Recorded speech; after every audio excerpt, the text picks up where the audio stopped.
Hello, everyone. Thanks for already getting onto this webinar. We will be starting at the top of the hour.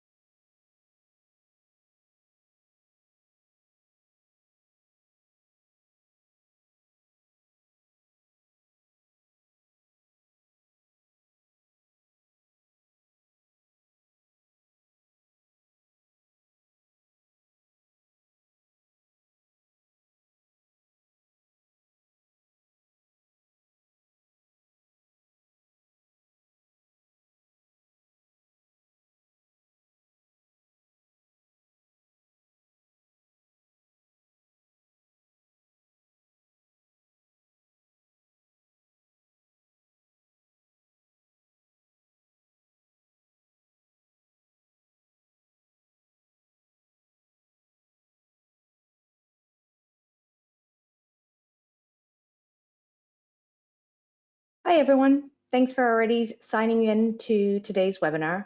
We'll be starting shortly.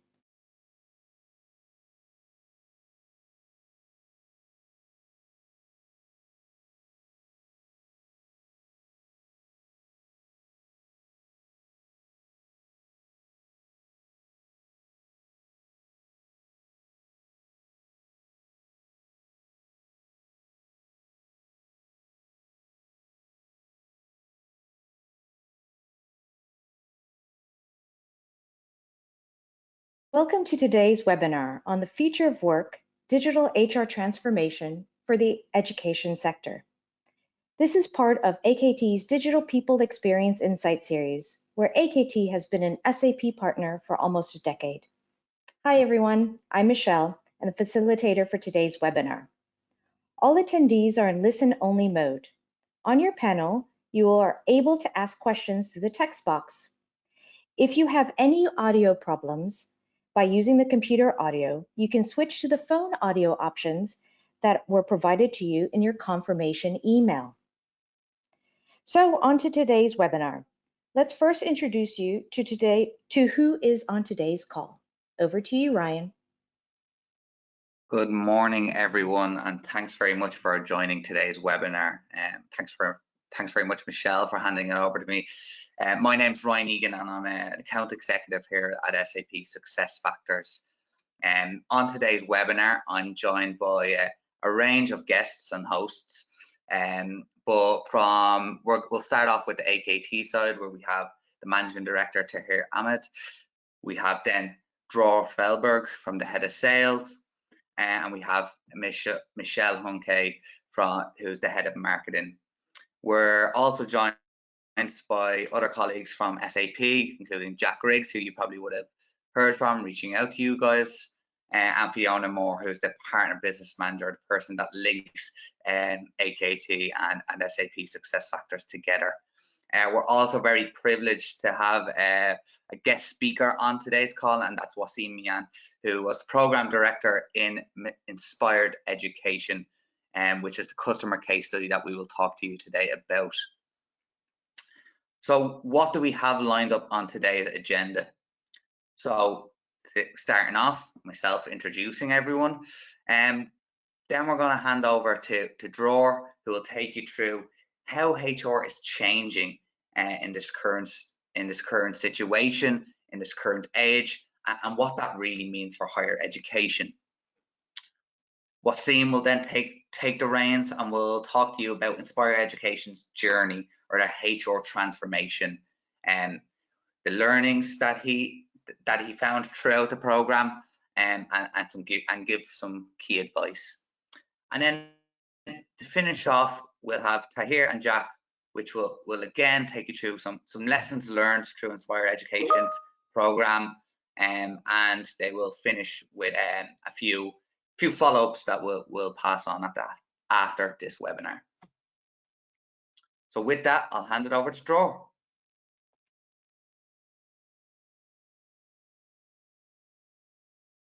Hi, everybody, and thank you for joining us today. I want to start by taking you a bit through the numbers of that we are seeing today in the world. So almost 60% of the world population is already connected to the internet. And sorry.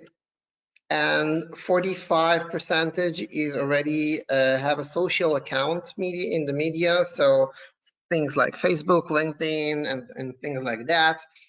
66% of the world population already have mobile device.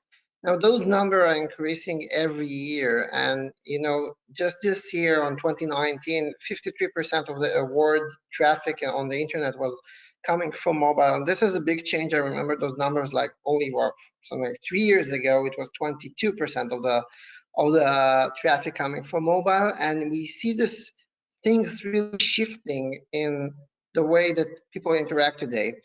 More than that, the workforce demographic is also being changed and pretty much dramatically. So up to 2025, which or maybe sounds far away, but it's actually just around the corners. So millennials will be 75% of your workforce. Okay, children, your children today potentially will be 25 or 24% from Generation Z, and up to 55% of the workforce will be contingent workers as well. So all those changes together pretty much change the balance or the people that are really creating our organization culture. Now, all those generations and all this technology really shifted the way that we act today, and even now in Corona time. So everything is changed, okay? Think about how you interact. So I'm talking with my parents now when we cannot visit them twice a day on WhatsApp. Okay, my parents are 75 years old. It's not that straightforward to them to talk on WhatsApp. But this is how we are connecting with them today. Things like TikTok, whoever who knows that, Facebook. This is how we talk and also how we play. So when I was young, I used to play maybe in my computer, maybe in the first or the second PlayStation. Today, my children are only playing in iPads, tablets, virtual reality machines, things like that. When I'm playing FIFA, sometimes I look like old guys. How we watch, so you know, now we have a lot of time. We're working from home potentially, so we all like to binge in Netflix and Amazon, things like that. And of course, how we shop. So imagine that you will need to go to a grocery store like we are doing today, and most of the people today are actually buying in online, okay, and having this delivered to their houses directly. And all those changing happen in the real life and with the real people, really causing us to have a shift also in their expectations, okay? And the expectation levels are always changing now. And this reflects a challenge for us in HR or in IT to keep on following those trends and give them the same expectation level. Now, I don't know if you saw that, but this is running throughout the web in the last couple of days. And who led the digital transformation in your company? And most people answered coronavirus. Now, keeping joke aside for a second, we see that most of our employees and most of our customers, and in the education sector, it's of course your students, but also in each and every organization that you're working with or for, you can see that Corona is changing things, okay? And if you want to be on top of things, you need to make sure that they have the correct experience, because people need to have this experience, and experience could come in a lot of ways, whether you're a consumer buying something online or whether you're a student who can access your learning very quickly. And on that point, I would like to mention SAP, as you know, acquired Qualtrics, and Qualtrics is now offering, due to the situation, 3 months for free on pulse surveys for both for your employees, but also for your students for the higher education. It's for higher education working safety and learning safety. And it's really focusing on questions like, do you have the ability to learn from home? Do you have all the needed resources? Do you feel that it's a good learning atmosphere from you? And this is something that you can set up in 1 hour. We can help you with that. I hear we'll mention it in the closing session. And this is something you can do very, very quickly and get response. Now, the reason for that, it's not that you need to work for a month to set up the survey, start pulling it out, and then having some insights in a month or two. This is happening now. Things are changing on a daily basis, and technology allows you now to reach out directly to your employees or students or customers. And this is becoming more and more important. So on the last June, when it was still allowed to meet together, a lot of CEOs met together, mainly from the US, people like Tim Cook, the Apple CEO, and Jeff Bezos from Amazon, and some others.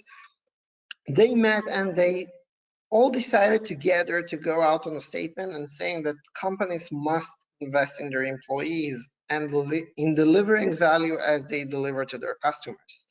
Okay, so you cannot have your customers being very happy, but your employees, in a way, working on all platforms, doesn't understand where they need to go, have a bad onboarding experience, and things like that. So, but it's more than that. If we will drill down a bit to the numbers itself, so it's not just something that we want to offer as a HR organization. If you really want to go out to the CEO, to the board level, and tell them, guys, it has an effect. Now, you can see the numbers here. I will not read all of them, but you can see that it effectively influences the bottom line of the company. Okay, if you can set up your employees a lot easier, a lot quicker, they will be productive a lot more quicker. Okay, you will save money. It's that simple. Instead of having an employee set up in 3 months, he will be effective in 1 month. You save 2 months of salary. It's that simple to show the ROI of having a good employee experience. And also about people who live in the company, people who have some life events, and especially during the corona now, in a way, this is a crisis that we are managing. Now, people like to work and to be interacted with a lot of ways, okay? So digital channels, this is the most dominant one, but also what's happening today, everything is available online. So what you're trying to do is really to tweak and turn those people expectations and have those personalized experience. So it's not just saying, hey, drawer, have a nice day. So personalize it by name, but also understand what they are looking. So if they're looking on potential career opportunities, this is something that we want to point out to them, okay? If they are looking to learn something new in the organization and maybe take the time now when they are pretty much locked at home and not able to do a lot of things, maybe it's a good opportunity for us to bring forward to them some learning opportunities and offer some new content for our employees, that when they will come back to our offices and to work hopefully very soon, they will be more trained and more skills to do it. Now, I want to try to offer maybe kind of a framework or an approach on how we are designing employee journey, because employee journey is not a single point of time, okay? Actually, employee journey starts a lot before the person has joined the company, okay? And it's not just employer brand. We did a very big survey with our customers, and we find out that a lot of them are investing in the employer brand, but then when the employee joins the company, there's a big drop in engagement, because you see something very shining about the branding, and you go to the website, you see, wow, what a great company we are, and then you're joining and you have a very bad experience, because you went in on the first day, and instead of everything that will be waiting for you, you needed to go and wait something like 1 or 2 days, just making sure you have all the correct permission, have your equipment, have your laptop, your mobile, whatever things that you should be getting. Then you need to schedule some meetings, but everybody is too busy to meet with you, and even your manager doesn't hold a proper onboarding session for you and doesn't help you to really understand the organization. So those experiences will affect all your life cycle within your organization. And it starts really by finding and exploring and seeking the correct candidates, but it continues to the life cycle of the employees. So how they learn, how they contribute, how do we compensate them, how do we give them, the correct reinforcements in difficult times, or maybe in good times, to tell them, hey guys, you did well, okay? And having those really changed the paradigm of having an HR system and an HR process, that back then we used to build systems to help HR do their work correctly. Now we are building the system to support the experience. And the reason it's so much important, because if you take a look on today, chancellors, presidents, CEOs, whatever, the person who leads the companies, they feel that 77% out of them say that having the correct key skill is the biggest threat in your organization. And if you want the best people in the best job working for you, you must keep their experience in mind, because even even now during the crisis, and I talked yesterday with a customer and told me, but now all the employees are afraid to move because the market is not stable, people are being laid off. And if you will take a look on the previous crisis in 2008 and 2004,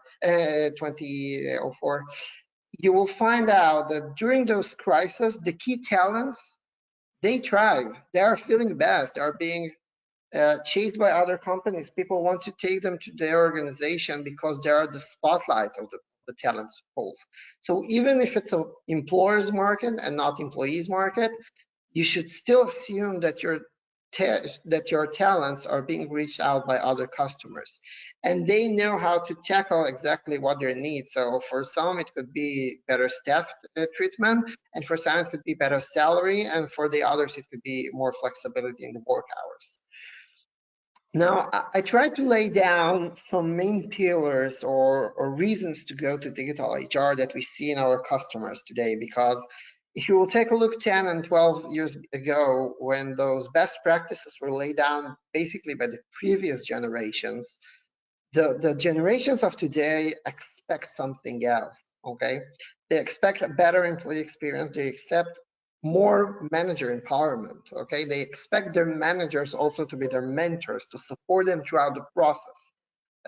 People that their manager will not interact with them, that will not support their ambitions, their willingness, will find this manager to be irrelevant and will not work good enough. Also, data and analytics, when we want to buy something, we go online and search for reviews, okay? We go to Yelp, we go to TripAdvisor, we look for a recommendation. Those recommendations, in the end of the day, help us to build our data and our, let's call it analytics, to support their decision. But for a lot of organizations, HR is like a black box, okay? They don't have the right tools, they don't have the right data and analytics to support business decisions. And imagine that you will be on a board meeting and the CEO will ask the CFO, what is the current revenue? And he will tell him, to be honest, I'm not sure. And unfortunately, in some organization, when you're asking how many employees we have, this is the answers that you're getting. We're not sure, together with the contingent workers, excluding contractors, do we want to count temporary employees or not, okay, and things like that. So you must be very decisive and have the right data and analytics to support us. Team effectiveness, this was always there, but we want to really transform our HR to be a business partner and not to be just an administrator of signing some papers and moving them from place to place. So in order to do so, we must have a correct platform to will allow them to really be effective, to really be helping manager and line managers to support the business and not just being those facilitators for processes. Talent acquisition and mobility, we talked a bit about talent acquisition already, but mobility today, according to Deloitte, they report on HR trends in 2019, this was the most hot topics for managers, okay? Because, it's very hard for us to shop for talent outside. We are investing a lot of money in that. And a lot of times you have the correct person inside your organization. There's a good case study shared by Josh Burstein several weeks ago about an organization that had people working in the finance department. They wanted to create a new department of people who are building statistical modules. And they actually took those people from the finance department, they trained them, and they made them to be data scientists. So although they invested money, of course, but it took them half of the price it will take them just to shop for talents outside. Okay, so they were able to save money by having internal mobility, and also from the employee experience, employees got a new option to progress. And this is also connecting to continuous learning and development. Today, people want to own their career. We are not waiting for HR to tell us we need to learn, okay? HR needs to set up the foundation, to have the correct content, to have it available digitally, okay? But we want to own our career. So if I want to be a data scientist, I will go to Google and I will Google it and I will search it and I will watch movies on LinkedIn and Coursera and I will hear some TED lectures and I will know how to do it, okay? We are not waiting anymore for people to train us. We want to do it ourselves. But however, one of the problems, and most organizations, mainly the big one, already have systems, okay? But according to Bernstein, one of the main challenges is that organizations have today too many tools, okay? And a lot of overlapping, and this is causing you maybe also a disruption in your HR processes and effectiveness.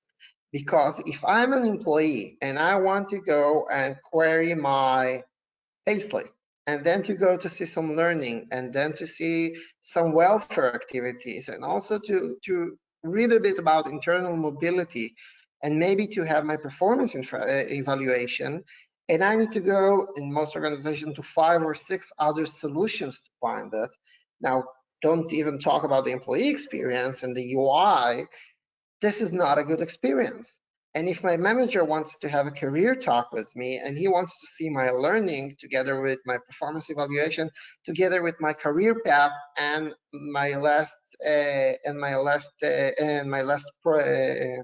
promotion, and my manager needs to go to 5 or 6 places or to ask HR to bring in the information, this is causing this is disruption in your HR processes. This is not a good practice.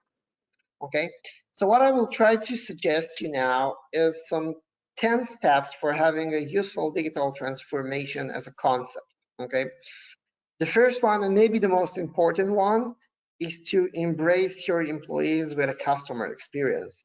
In a way, we, the HR department or the IT department, our customers is internally within the organization, the employees and managers.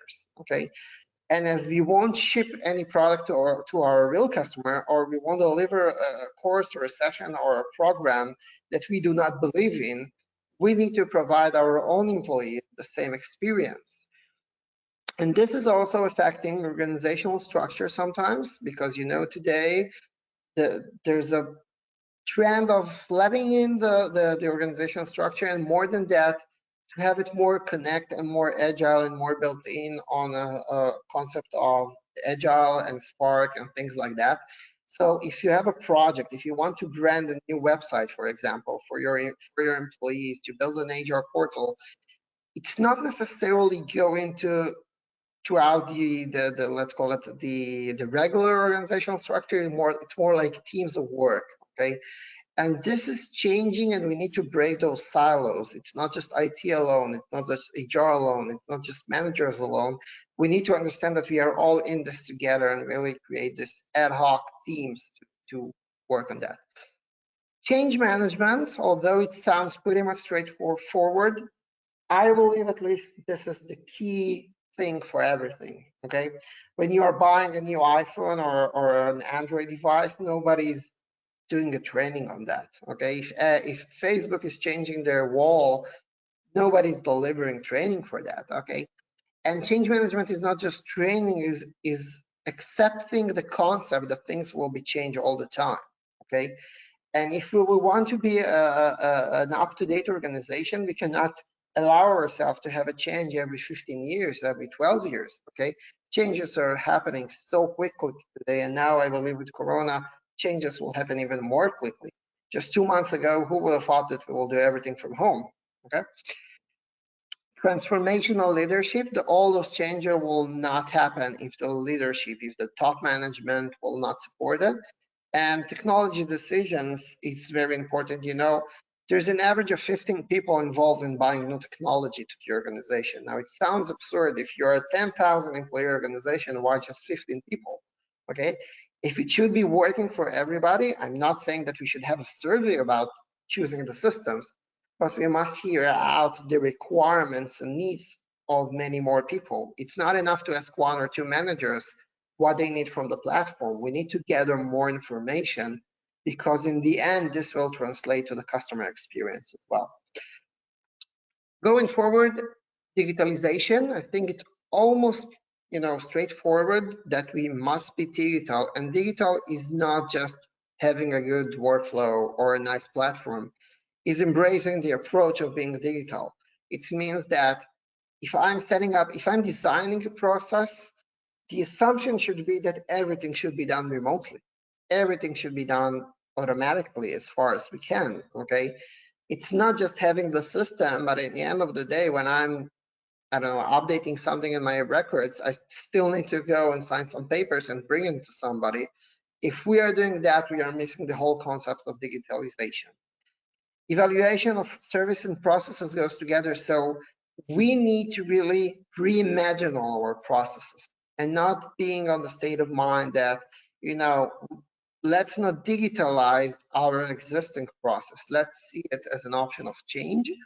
And maybe the reason that we want to do something is only because we did it like that for 12 or 15 or 20 years, okay? When I'm talking a lot with customers, a lot of time they're explaining me about the process and I'm asking, okay, why are you doing that? And the reason I'm getting, I don't know, I was told to do it. But why? Who uses it? I don't know. The lady that handed over for me the position 5 years ago, she told me it needs to be done. And a lot of times when you're digging deeper into the process, you understand that there is no reason to having those anymore, okay? Some processes are just obsolete already. Some needs to be reshaped and changed. Integration, and this is more from the technical perspective, but we want to make sure that our systems are intelligent and working together, because otherwise, if I want to update my personal information because I have the baby, and then I need to go and scan something, and then I need to send it by email, and then I need to go to my online platform or the HR portal, and then I need to go to another system to choose, I don't know, a present for my newborn. Those systems are not talking together, and HR and IT will invest a lot of time in integration, but in the end of the day, it will also interfere with the experience. People want today to have a very clear integration. Like, imagine yourself when you're buying on Amazon, you don't care that behind the scenes you have thousands of other stores, thousands of warehouses, and different people who are working from Amazon to make it happen. You just buy on Amazon. You have the same experience regardless to the systems who work behind the scene. And I can assume at least that there are thousands of other systems working behind the scenes from the customer experience or from the employee perspective. You are only working on a one-stop shop. So this is about integrations. Personalization, as I said before, people expect you to know them. And my wife works in the hospital, and when she moved from one hospital to another, it's a real story, by the way, she needed to fill in all the forms. Now it's the same chain of hospital, okay? She didn't really change the employer. We just moved our house, and then she needed to go to a different place of work. And her onboarding experience was that she needed to fill everything again, okay? She needed to do all the learning again because nobody really understands, hey, she's already working with us, okay? We know her, she is our employee. And from the experience is very bad, but it's also not personalized, okay? Nobody looked at her as a person, but they just said, okay, this is our processes, this is how we onboard people, although she's coming from within the organization. So personalization is making sure your processes are tailored to the individual, not just to set up on it's not just a manufacturing factory that needs to produce the same line of how to onboard employees. And of course, data security, privacy, and ethics, this is all related to the big change that happened with GDPR, but it's not just on that. We need to make sure our data is really only available to the people who needs to have it on a need-to-know basis. So I need to know that if I have a personal issue and I talked with my HR, and even if she documented it somewhere in the system, okay, only she or the people that should be seeing it will be able to see it, okay? Same for everything that's happening within the processes. If you are doing a survey, and you promise the employees will be anonymized, it's your role, it's our role basically to make sure that it's really anonymized. I need to feel completely safe to say whatever I want.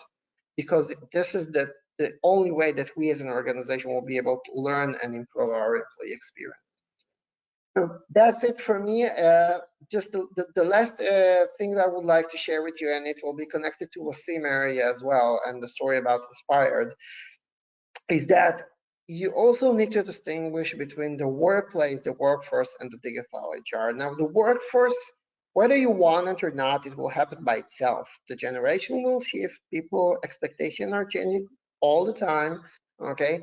I talked before about my parents, even my parents, 72, 75 years old, now doing everything online, talking with their grandchildren, buying food, everything online. Okay, so the workforce will change, the expectation will change. What we need to make sure is that the digital workplace and the digital HR will be there, okay? So we need to work on a mindset of having everything digital ourselves as an HR, and also have a digital workplace. So everything will be available remotely, especially now in the crisis time.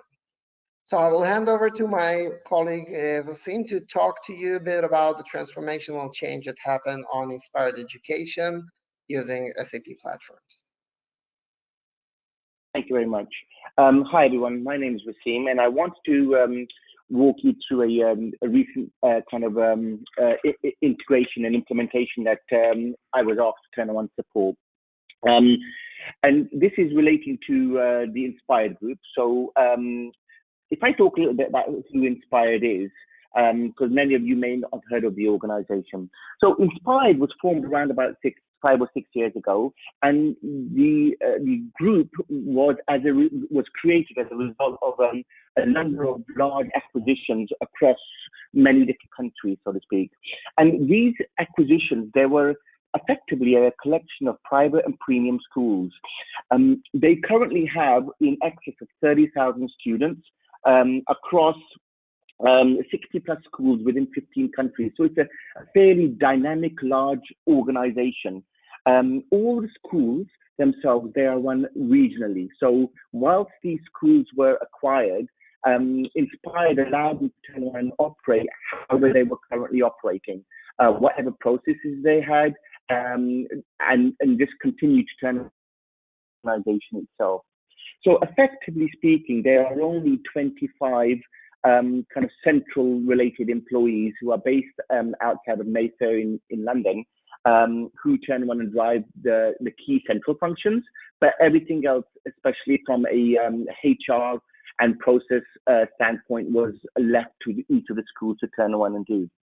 And that's where I was asked to turn around and get involved with the Inspired group, because there was quite quickly a realization and a need to turn around and consolidate a technology that will turn around and work for the education industry, which will turn around and help drive the collaboration of a concept of one school as opposed to different schools. Because each of these schools, 60 plus, they didn't really talk to each other, they didn't really share experiences, and effectively speaking, there were no processes aligned within each and every school. So it became very difficult. And again, as kind of previously mentioned, from a data analytical standpoint, it became a huge challenge, because when the central functions team needed, it was requiring to turn around and go out to 60 different schools and then getting that data in very different forms to turn around and consolidate that. So they asked me to turn around and come on board, to turn around and, number one, explore what HR solutions there are in the marketplace and which ones would really meet the requirements of the organization, effectively speaking, especially for education, to turn around and make sure that it would meet their requirements, not just for today, but for the future, so to speak. So let me talk a little bit about myself and who I am. I have over 20 years of experience with various different HR solutions. I'm actually a subject matter expert in multiple systems. I'm very hands-on in terms of configuration, personalization. So I have a good feel in terms of how solutions work and how they have evolved over time. When we talk about success factors, I was part of an implementation team back in 2007, so have actually had a huge amount of experience with success factors as a capacity of a client to turn around and look at how the system will meet different organizations' requirements. But I've also turned around and experienced the process of doing an RFP, the project management, the implementation, and defining business processes, as well as exploring how organizations can really benefit from the solution once they have implemented their system, not just an HR solution, but how it can turn around and drive really return on investment for organizations through integration and data migration, and really add kind of value from that point of view. It's important to note that I am independent, so I've come on board today just to turn around and share, the process that Inspired had gone through, effectively speaking. So I have worked alongside AKT, Success Factors, and the Inspired Group to turn around and help really consolidate the effort between the three different kind of teams, so to speak. So if we talk a little bit about what the challenge was in order to turn around and help us kind of move forward. So essentially speaking, Inspired, having turned around and acquired all of these schools, realized that all the processes were manual. They were all standalone schools. The organization had kind of outgrown what their current processes were to allow them to kind of operate how they were. And now it became such a large organization that, effectively speaking, it was not possible to be able to turn around and just carry on as is. And the other challenge was that this organization continued to grow. It evolved from 3,000 kind of employees when we first started the implementation. And by the time we had gone live, it was over 6,500 employees. So the dramatic change meant that they needed kind of systems and processes in place to meet their needs straight away, but also for the future as they continue to turn around and evolve. There was a realization that obviously the reporting capabilities was a huge challenge, because every month they were getting a multitude of different reports. Some of those being created manually, some of them very inconsistent to what the real world was within Inspired. There was no kind of global employee self-service or manager self-service to help employees and managers to be able to turn around and engage in terms of benefit from the system, and really be able to turn around and input data themselves without having to send loads of emails kind of back and forth, so to speak. There was a huge lack of synergies, and by that, each school had their own HR system. They had separate licenses, which in itself cost a lot of money. They had specialization within each school to turn around and manage these systems. In some cases, there was integration. In others, there was an HR system and then a separate payroll system. So the amount of effort required was just phenomenal within each of these organizations to turn around and help drive it. There was a requirement for subject matter experts within each of these kind of systems locally. There was no ability to be able to kind of share knowledge, turn around and help drive this kind of moving forward. And essentially speaking, there was poor or no integration between HR and payroll. If we talk about GDPR, there was kind of compliance challenges associated to how data was stored, how it was shared, and what was going on, and loads of manual processes associated to the performance salary and bonus reviews. The other piece that was kind of really interesting is because all of these kind of acquisitions that had taken place, there was a big need to turn around and sell this global HR approach to local schools and local HR, because there'd be no interaction whatsoever within each of these HR schools, so to speak. Everyone was happy with working the way they were working, and albeit that it wasn't necessarily effective, it just meant that they allowed themselves to continue to operate. There was no ability to be able to benefit from learnings from each other. So everyone just did everything themselves. Essentially speaking, there was a need to turn around and have a solution where there was limited involvement in terms of IT, especially within the central function, because as I'd mentioned, there were 25 kind of employees centrally. And so therefore, this needed to be kind of managed at a kind of a higher level, so to speak, but without the need to turn around and absorb a lot of the central function team, so to speak. So what does that mean? It really means that we needed one platform to support all of the current and future needs for Inspired globally, as opposed to just them doing their own thing. It was the need to turn around and knock out every single local HR solution that is currently used today, and a system which is truly global. I mean, there are so many systems out there that say, hey, we are global, but effectively speaking, Inspired wanted one where they had a footprint to turn around and demonstrate that they were kind of the solution is going to meet their global needs, so to speak. The project itself was very demanding. It was a very aggressive approach to turn around and go live. And at the same time, there was a need to turn around and look at specific modules for their go live approach, but also to be able to ensure that solution met the needs of the organization in the future to do with other modules that they would want to turn on and explore once there was kind of the core HR and the performance and goal management had been kind of implemented. And really, the fundamental piece is a system that caters for the education industry. I mean, albeit that, solutions kind of are able to be tweaked for many different industries, specific to Inspired, they wanted to kind of make sure that when they turn around and ran reports, and really drove key kind of decisions, that it was essentially for the education industry, so to speak. And the most important thing, a solution that says what it does on the tin. And there are so many solutions out there that turn around and say, we can do this for you and we can do that for you. But quite quickly, once you go through an implementation process, you learn that actually there are tweaks that have to be made, or there have to be manual processes. And Inspired wanted to avoid all of that right from the offset, so to speak. So we went out and we turned around and kind of did a kind of a tender, and having kind of reviewed all of this, what we look for in our kind of processes was to turn around and understand that there were no existing IS kind of team that was in place within Inspired. There was a need to turn around and standardize the way that data was actually stored.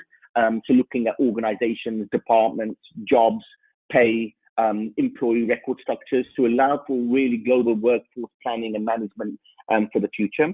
There was kind of a need to turn on expand and align talent processes from an implementation standpoint, as well as turning around and ensuring, especially for Inspired, that we were able to turn around and rapidly and effectively onboard new schools as and when they were acquired, because Inspired just continues to grow at a phenomenal speed, so to speak.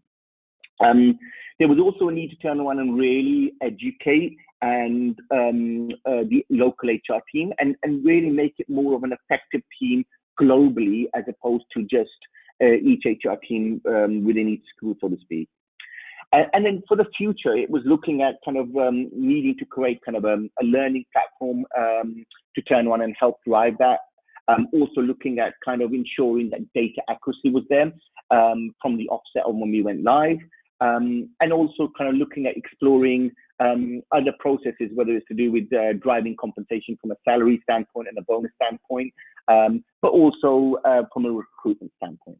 So that's what we had defined as our kind of key drivers, so to speak. When we turn around and having gone through the whole process, what Success Factors was able to turn around and do from us right from the offset was to turn around and tick our key main objectives, which was having a global HR system, standardizing our processes, having to turn around and meet kind of the talent process implementation, look at our as-is processes and our to-be processes. And all of these were effectively key to allowing us to go live at a very exponential rate, so to speak, to turn around and make sure that a system was implemented not in 1 year or 2 years, but in a matter of months. which was key for us because we couldn't wait as an organization to turn around and get this all up and running, so to speak. So what have Inspired been able to turn around and do? Inspired, we started the implementation back in January 2019. And over the space of 5 or 6 months, we turned around and defined what our kind of full roadmap was within the HR processes and system standpoint. We needed engagement and we needed support. Organizations believe that they can define what their current kind of their to-be processes are. And sometimes it's important to turn around and look for external support to help turn around and define these and help the organization challenge what it is that they need today, so to speak. So it was key that we had a partner, not only from an implementation standpoint, but also turning around and keeping us sound. And what we found was that AKT, they were kind of inspirational. They really were flexible. They challenged us as an organization in terms of what we really wanted, how we were going to really achieve that, and what was the best practice to turn on and make sure that we were driving automation as opposed to building loads of manual processes, so to speak. We went live with Employee Central and Performance and Goals.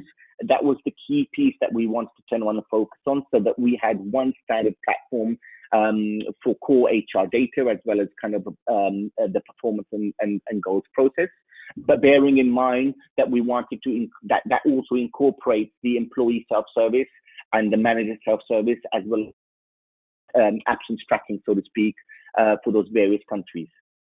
And then kind of moving forward, what does it kind of really mean? It means that Inspired will be kind of looking at other modules now that there is kind of true stabilization within their organization. To turn on and make sure that we continue this concept of a global solution moving forward, a one-stop shop, for want of a better word. Also kind of exploring payroll integration. So at present, there is manual entry within their within SuccessFactors, but also manual entry within various kind of local payroll solutions, so to speak. So integrations are kind of being built to turn on and make sure that data transfers across seamlessly. And then also looking at integration solutions, not necessarily HR, but within Inspired itself. So JD Edwards from a finance standpoint, Active Directory, and other kind of various systems, which would mean that there is harmonization. So SuccessFactors effectively becomes the key record of data, so to speak, and everything that goes in and out of that system is kind of synchronized across the whole kind of spectrum of solutions within Inspired, so to speak. So, really, I wanted to turn around and summarize kind of really where we are. What Inspired have ended up with is a solution not just for today or when they went live, but a solution for tomorrow and the future, so to speak. Inspired SuccessFactors continue to turn around and evolve their platform. They build on it on an ongoing basis to allow them to meet the needs of organizations as and when those kind of really evolve. And the ability to be able to turn on and have a flexible solution within the education industry, it has been a huge tick box for us right from the offset, so to speak. Selecting the right solution from the offset and having the right partner is key. It's critical. If you don't get that right, you're effectively implementing the solution, which is not going to help you drive return on investment. For Inspired, SuccessFactors by sure was the right choice, but essentially to complement that, it was critical that we had a really flexible, dynamic, and progressive partner. And AKT was allowed us to turn on and achieve that. Where we turned around and made changes along the way, where we turned around and pushed for projects to come kind of forward, where we had data challenges, because as you can appreciate, when we went out to all of these 60 schools and we asked for data, what we got back was interesting. AKT was able to turn on and help support us to turn on and get us to the point whereby we were able to go live ahead kind of planned schedule in terms of kind of moving forward. We selected kind of performance and goal management, and really SAP SuccessFactors, their DNA is goals and performance management. That's where their foundation has come from. And really it helps drive that whole process aligned to what Inspired wanted, as opposed to what was simply out of the box and you take it or leave it, so to speak. So that was kind of fantastic. And then fundamentally, a global footprint. You know, there are solutions that say that they are global, when essentially when you go into the detail and you look at local legislations and requirements, they're not necessarily the case. SuccessFactors are able to turn around and demonstrate that time and time again. If I talk a bit about AKT, because I'm kind of conscious of time, AKT were totally flexible and a reliable partner right from the offset. They provided totally creative ideas, challenging our kind of logic in terms of what we were trying to achieve.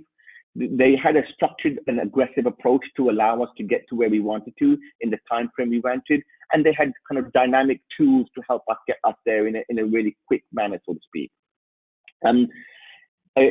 When you're thinking about a solution, it's also really important to think about the partner that you're turning on and driving or using to help drive you to turn around and get there, so to speak. And finally, I want to end on internal resources. It's very important when you go through this journey that you also look at your internal resources that you have today and make sure that you have the right resources right from the beginning to help drive this. There may be some kind of pain along the way because you're as an organization will be running your existing processes, but also implementing those pain points you will see totally disappear as soon as you have gone live, and it's kind of invaluable in terms of this kind of roadmap to turn around and go through this. So if you have any kind of questions, obviously feel free to kind of email me directly, but I will now pass you over to Ryan.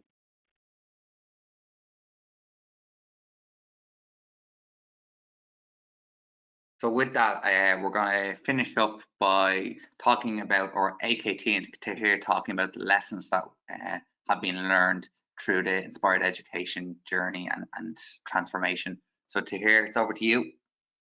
Thank you very much indeed, and Wasim, thank you for that. Before I just go into this slide, I'm conscious that at 11 a.m. there is a 1 minute silence for the NHS fallen frontline workers. So we will endeavour to finish slightly earlier so that we can participate in that. I'll try to be quite brisk on this slide. Essentially speaking, what I wanted to cover was really 5 sort of key points that we feel organisations should consider, when embarking on a SuccessFactors investment. And Wasim, I think, really highlighted this nicely going through the inspired journey. So looking at number 1 around clear vision, strategy and roadmap. This is really about, before you start implementation, please do consider what your SuccessFactors HR roadmap is going to look like.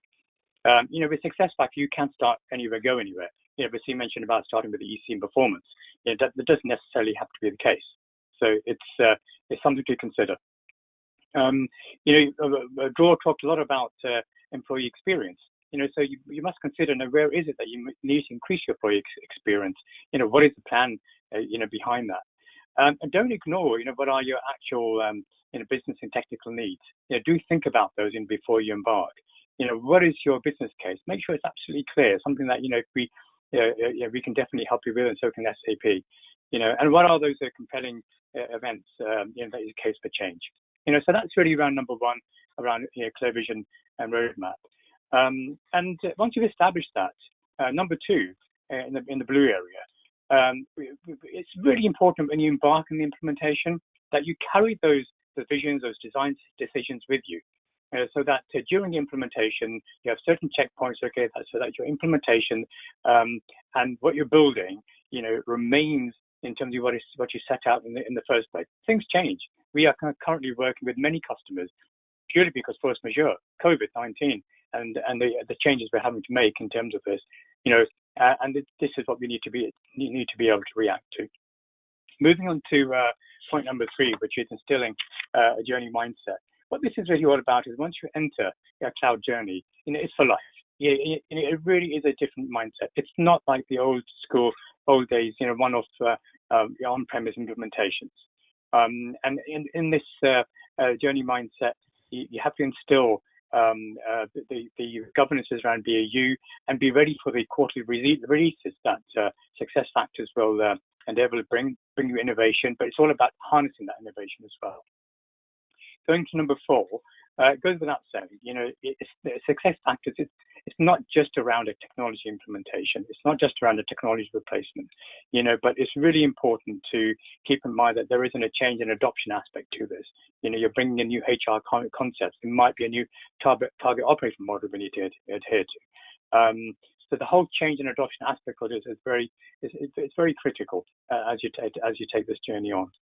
And finally, I'd just like to move to number 5. This is a great opportunity to also standardize your business processes, to optimize what you may already have, and to simplify. We've seen touched on this, and the fact that there were different ways of working, and the fact that it was so imperative to bring this together. I'll move on to the next slide. So to that end, I'd just like to bring forward the fact that we AKT do have a set of workshops to help you strategize, help you deliver and optimize, whether it's the current footprints or a journey you're about to start on. I would love to talk to you on this regard. We do actually offer an hour or so complimentary a workshop, which is a kind of a health check, if you like, and we'd love to speak to you about that if you so wish. Thank you. So hi everybody. As mentioned, I'm Jack, so Business Development for SAP SuccessFactors, and I'm just going to quickly wrap up the webinar with some concluding remarks. I hope this presentation was helpful to you, and also a big thank to Jor, Tahir, and Michelle from AKT for putting on the webinar. Also like to thank Wasim for sharing inspired education's experience of their own HR digital transformation. I think it's just quite important to reiterate some of the key takeaways that we discussed. First of all, we demonstrated that the future workforce is quickly becoming one that expects digital first and the experience that comes with it. For example, the demographic and cultural changes of the workforce that was discussed that will only change faster with COVID-19. We also highlighted that the employee experience provides real business value to an organization in education. Drew mentioned some of the ROIs as a result of this, which included the terms of in terms of staff turnover, productivity, and revenue per employee. And we also discussed the main pillars of digital HR and how you can incorporate them into your own organization, exploring it with a bit more detail from the inspired education example. So here at SAP and AKT, we are committed in helping higher education and becoming more agile through digitalization. So I hope you found the 10-step guide to transformation useful, and just know that SAP and AKT are here to help you undertake that journey. More immediately, we're also providing higher education with a range of free support in combating COVID-19. So this includes access to free software that can be used to manage employee engagement and well-being during this time. This is stuff like Work Remote Pulse and our higher education adaptions like Remote Educator Pulse and Higher Ed Remote Learning Pulse, which are just a few examples, and you can find out more information about them in the chat of this webinar. But if you have any other questions and inquiries related to digital transformation, please don't hesitate to get in contact from anyone at SAP or AKT, the host of these webinars. So I think that we wanted to finish before 11 so that we could all participate in the 1 minute of silence in honor for the NHS workers. Thanks, Jack, and thanks to all our presenters today. If you posted any questions today that we could not address, we will email you those responses after this webinar. With that, hope you have a good rest of the day and a great week. Thank you very much. Goodbye.